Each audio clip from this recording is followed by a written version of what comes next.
Criminals will do anything they can to avoid being caught. But what happens when they manage to escape the cops from right under their noses? Here are 4 examples of this, starting with Joel Delgado, who had his escape planned for days before it actually took place.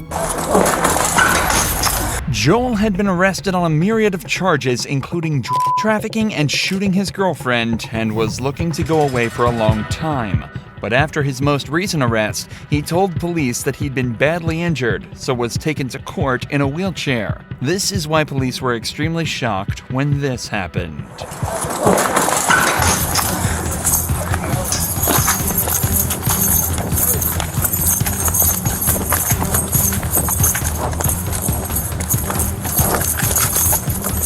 Oh, I'm gonna catch you, baby.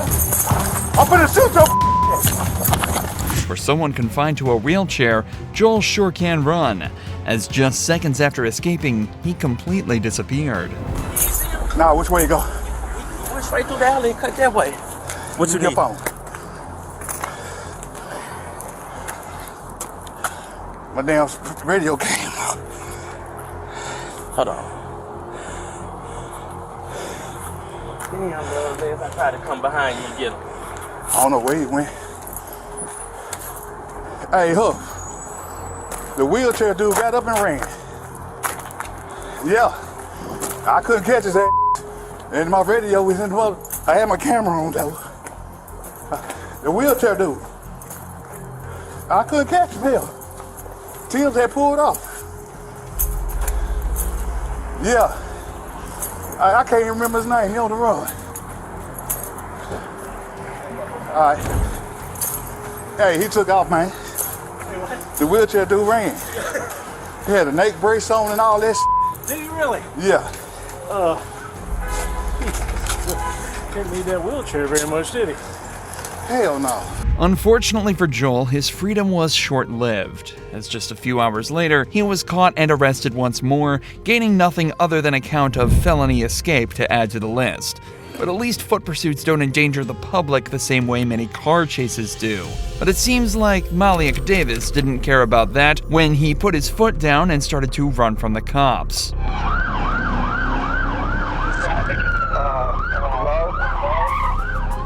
Speed right now is about 35. Police say the chase began when they heard multiple gunshots coming from the car, but when they lit him up, the driver immediately started running.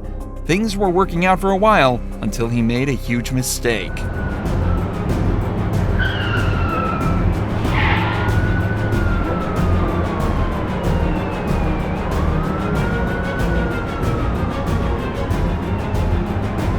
Somehow the police failed to block him in, despite having 2 patrol cars and a bunch of civilian vehicles surrounding him. So unfortunately, the dangerous chase continued.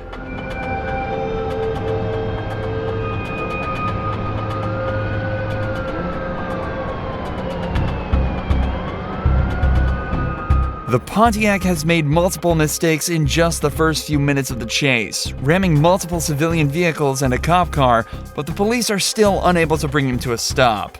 The driver then takes the chase to a freeway where he would spend 10 minutes weaving in between cars.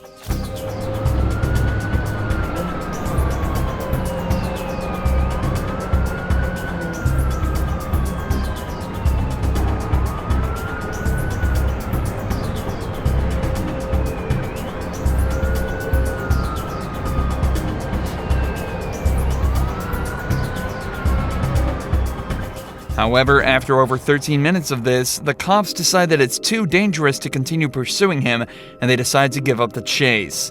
This decision is usually made when it's obvious that the driver is putting members of the public in danger. If the police car stops giving chase, it's likely that the criminal will also slow down and start to drive in a safer manner. This chase could have been put to an end much faster, but the cops just didn't quite have the driving skill required. However, this next chase contains near-perfect driving from the police. But there was another problem that almost nobody could predict. This guy managed to escape in a stolen police vehicle, but was caught much faster than he expected. This cop managed to put all his training to work and rammed the escaping vehicle off the road. Almost instantly, the wrecked patrol car is now surrounded by the police, but somehow not a single cop saw this coming. Hey, Hey, y'all, do not walk up on this car. We got enough people up here. Dog! Let the dog!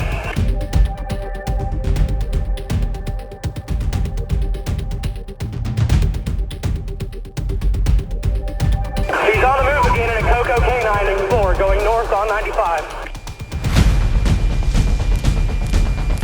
Air 1, follow that car. He got another car. Air 1's got still northbound. Somehow, the escapee managed to run from the first crashed patrol vehicle and take over another one before putting his foot down and fleeing the scene once more. Any other vehicle dealing with them, block your doors. Just stick it. Alright. Delta 32, advise northbound. Which car? The Coco car? Coco SUV. In the shoulder right now. Stick it from both Courthouse units. Full stick it.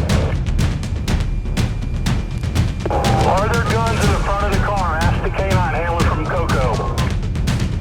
He says yes, there probably is. Thinking fast, the cops managed to radio ahead to set up a team with a stinger, a piece of police equipment that punctures the tires of a vehicle and slowly brings them to a stop. That's why you can now start to see the car smoking, and soon enough, it'll be forced to slow down, or the driver will risk putting himself in a lot of danger. Alright, he's braking for the median, guys. He's braking for the median. Braking for the median. Everybody slow down. Don't ball up here. It's underneath the wires. Underneath the wires. After coming to a safe stop, the driver exits the vehicle and is apprehended by the cops.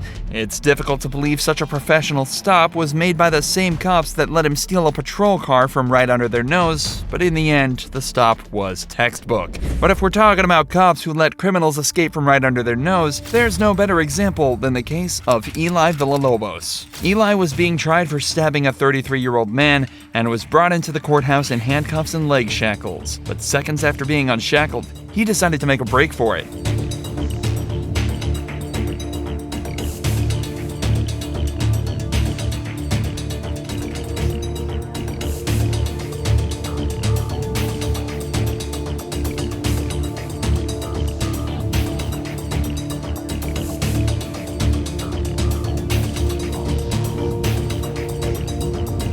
Somehow, Eli managed to run from one end of the courthouse to the other without being caught, and escaped through the back door. But again, Eli didn't spend long out of police custody, and after just a 2-hour-long manhunt, he was found hiding in the closet of an apartment he was seen breaking into.